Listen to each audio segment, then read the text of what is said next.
এবারের প্রশ্নটা স্লিপ থেকে করছেন ভাই রেজওয়ান আলী খান। ইসলামের আলোকে আত্মঘাতী বোমা হামলা এই জিনিসটাকে ইসলামের আলোকে আপনি কিভাবে ব্যাখ্যা করবেন? যদি আত্মঘাতী বোমা হামলার কথা বলা হয়, এখানে বেশিরভাগ বিশেষজ্ঞরাই শেখ নাসিরুদ্দিন আলবানী, শেখ বিন বাজ, শেখ ওদাইমি তিনজনই খুব বড় বিশেষজ্ঞ, আল্লাহ তাদের শান্তিতে রাখুন। তারা এমন ফতোয়া দিয়েছেন যে আত্মঘাতী বোমা হামলা করা হারাম, এটা হারাম। তবে আরও কিছু বিশেষজ্ঞ আছেন, যেমন শেখ সাফর আল হাওয়ালি, শেখ সালমান আওদা, তাদের মতামত আলাদা। তবে আমাদের আত্মঘাতী বোমা হামলার ব্যাপারটা বুঝতে হবে।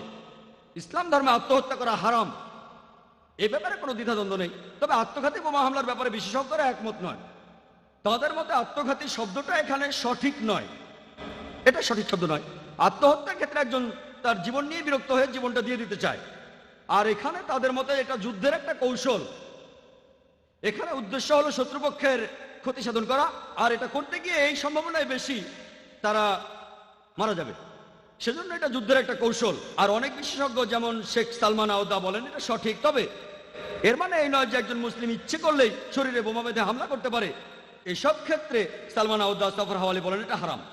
আমি আগেই বলেছি যে আত্মঘাতী হামলার এই কালচার ইসলাম ধর্মে ছিল না, এটা ইসলামে আগে ছিল না। তবে কিছু মুসলিম আছে প্যালেস্টাইনে অথবা ইরাকে, তারা এমন করেছে। তবে তাদের মতে শেষ উপায় হিসেবেই এমনটা করেছে তারা। এসব জায়গায় অনেক মুসলিমকে হত্যা করা হয়েছে। তখন তারা চেয়েছিল যে আমরা একাই মরবো না, সঙ্গে কিছু লোক নিয়ে আমরা মরবো, আর উদ্দেশ্য হলো শত্রুপক্ষের ক্ষতি করা। কিছু বিশেষজ্ঞ বলেন যুদ্ধের কৌশল হিসেবে করা যেতে পারে। আর আমি আমার লেকচারও বলেছিলাম যে ইরাকে আমেরিকান সৈন্যরা আসার আগে আত্মঘাতী হামলা ছিল না। রবার্ট পেপের কথা অনুযায়ী, তিনি আত্মঘাতী হামলার উপরে বিশেষজ্ঞ। তার মতে বেশিরভাগ আত্মঘাতী হামলার পেছনে কারণটা হলো সামাজিক বা রাজনৈতিক কারণ, সামরিক সরকারের বিরুদ্ধে, দেশ থেকে সামরিক সরকার সরানোর জন্য। তাহলে এই কথাটা বলেছেন রবার্ট পেপ তার লেখা বই ডাইং টু উইনে। তবে আত্মঘাতী হামলাকে যেসব বিশেষজ্ঞ অনুমতি দিয়েছেন তারাও একথা বলেছেন যে এ ব্যাপারে একজন বিশেষজ্ঞ সব নির্দেশ দেবেন, সবকিছু নিয়ন্ত্রণ করবেন। এমন কেউ যিনি ইসলামিক শরিয়া ভালোভাবেই জানেন, নিরীহ মানুষদের হত্যা করতে পারবেন না। ইসলামে এটা হারাম, আর সূরা মাইদার 32 নম্বর আয়াতে এটা উল্লেখ করা আছে। সবকিছু বিবেচনা করে বললে কিছু কিছু ক্ষেত্রে কিছু বিশেষজ্ঞ বলেন যে এটার অনুমতি আছে। আশা করি উত্তরটা পেয়েছেন। হ্যাঁ ভাই। আসসালামু আলাইকুম স্যার, আমার নাম মোহাম্মদ ফিদা। আপনার কাছে আমার প্রশ্নটা একজন অমুসলিমকে নিয়ে। আসলে সে একজন নাস্তিক, সে কোনো ধর্মে বিশ্বাস করে না। সে আমাকে একটা প্রশ্ন করেছে যে আল্লাহকে কে সৃষ্টি করেছে? আল্লাহ আমাদের সৃষ্টি করেছেন, আল্লাহকে কে সৃষ্টি করেছে?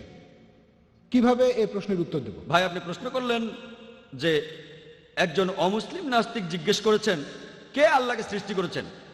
এর উত্তর দিতে গিয়ে এভাবে বলা যায় যে আমার বন্ধু, তার নাম জন, তার ভাই জ্যাক হাসপাতালে ভর্তি হয়েছে। সে আমাকে বলল, জন আমাকে বলল যে আমার ভাই জ্যাক হাসপাতালে ভর্তি হয়েছে, আর একটা বাচ্চার জন্ম দিয়েছে।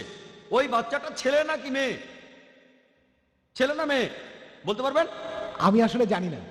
আপনি জানেন না? ছেলে না মেয়ে?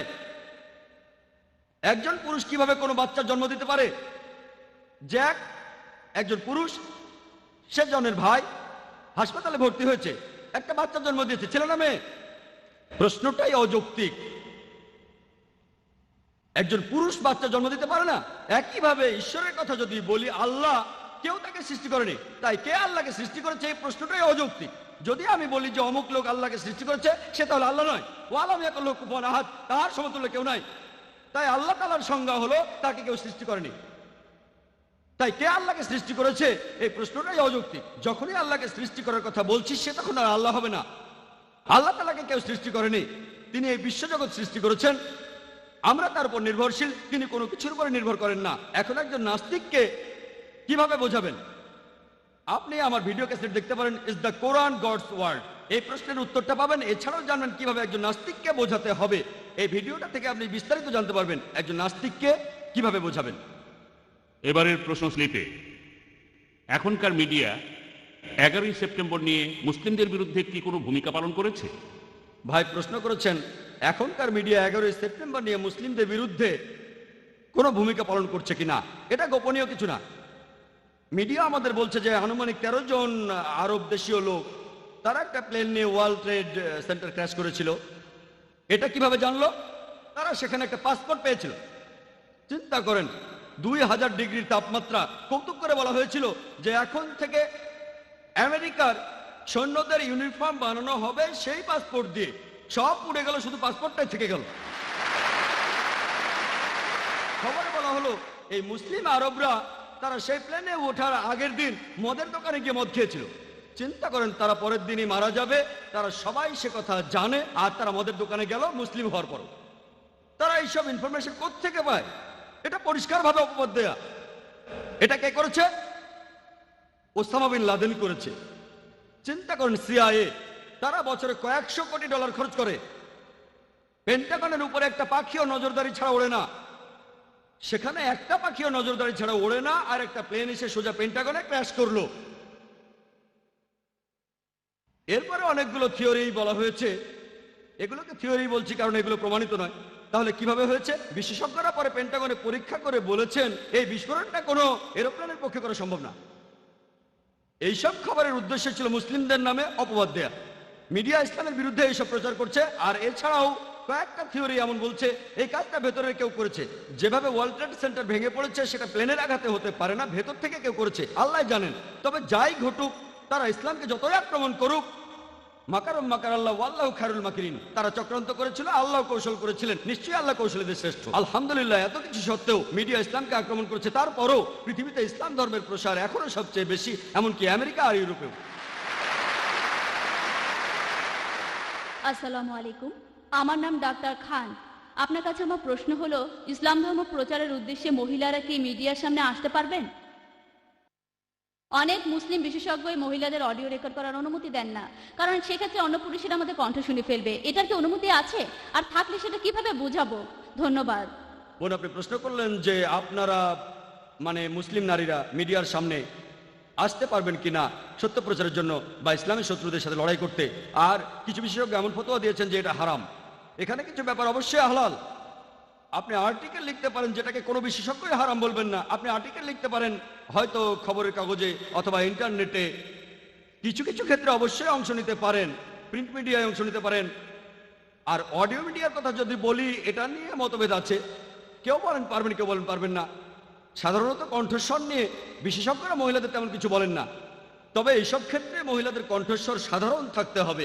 অডিও মিডিয়ার ক্ষেত্রে খেয়াল রাখবেন আপনার কণ্ঠস্বর যেন খুব বেশি ওঠানামা না করে, সে সময় খুব বেশি হাসাহাসিও করবেন না। বেশিরভাগ বিশেষজ্ঞ এমন ক্ষেত্রে অনুমতি দেন। এবার টেলিভিশনের সামনে আসা নিয়ে বলি, এখানেও বিশেষজ্ঞদের মধ্যে মতভেদ আছে যে বেশিরভাগ বিশেষজ্ঞই বলেন যে মহিলারা টেলিভিশনের সামনে আসতে পারবে না। অনেক বিশেষজ্ঞ বলেন যে মহিলারা যদি হিজাব পালন করে, যদি নিজের শরীর পুরোপুরি ঢেকে রাখে, শুধু মুখমণ্ডল আর কবজি পর্যন্ত হাত খোলা রাখে, এবং কণ্ঠস্বরে যদি উত্তেজক কিছু না থাকে, আর যদি শরিয়ার অন্য নিয়মগুলো মানে, তাকে অনুমতি দেওয়া যেতে পারে। তবে বেশিরভাগ বিশেষজ্ঞই বলেন না, মহিলারা তারা টেলিভিশনের সামনে আসতে পারবেন না। কারণ পবিত্র কোরআনে সূরা নূরের 30 নম্বর আয়াতে উল্লেখ করা হয়েছে, মুমিনদের বলো তারা যেন দৃষ্টি সংযত আর লজ্জাস্থানের হেফাজত করে। এই আয়াতটার বেশ কিছু হাদিস নিয়ে বিশেষজ্ঞদের মধ্যে মতভেদ আছে। তবে এই গত বছরে একজন বিখ্যাত সালাদ বিশেষজ্ঞ যেমন শেখ নাসির আল আওয়াদ, আমি সৌদি আরবে এটা শুনেছিলাম, তিনিও এটার অনুমতি দিয়েছেন যে মহিলারা যদি ঠিকমতো পোশাক পরে, যদি তার মুখে নেকাব নাও থাকে, কারণ নেকাব দেওয়াটা ফরজ না, যদিও অনেকে বলে ফরজ।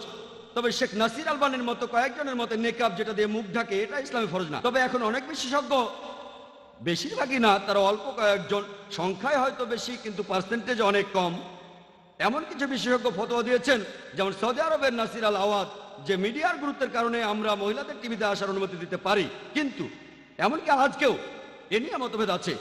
এখনো বেশিরভাগ বিশেষজ্ঞই বলেন যে মহিলারা টিভির সামনে আসবেন না, কারণ সেটা কোরআনের বিরুদ্ধে যাবে। সূরা নূরের 30 নম্বর আয়াতে উল্লেখ করা হয়েছে যে পুরুষরা তাদের দৃষ্টি সংযত করবে। মহিলাদের যদি টিভিতে দেখানো হয়, সেখানে অন্য পুরুষরা তাদের দেখতে পাবে, এজন্য মহিলাদের অনুমতি নেই। এ ব্যাপারে অনেক মতভেদ আছে, তবু আপনি আপনার পছন্দের মতো একটা বেছে নিতে পারেন। আশা করি উত্তরটা পেয়েছেন।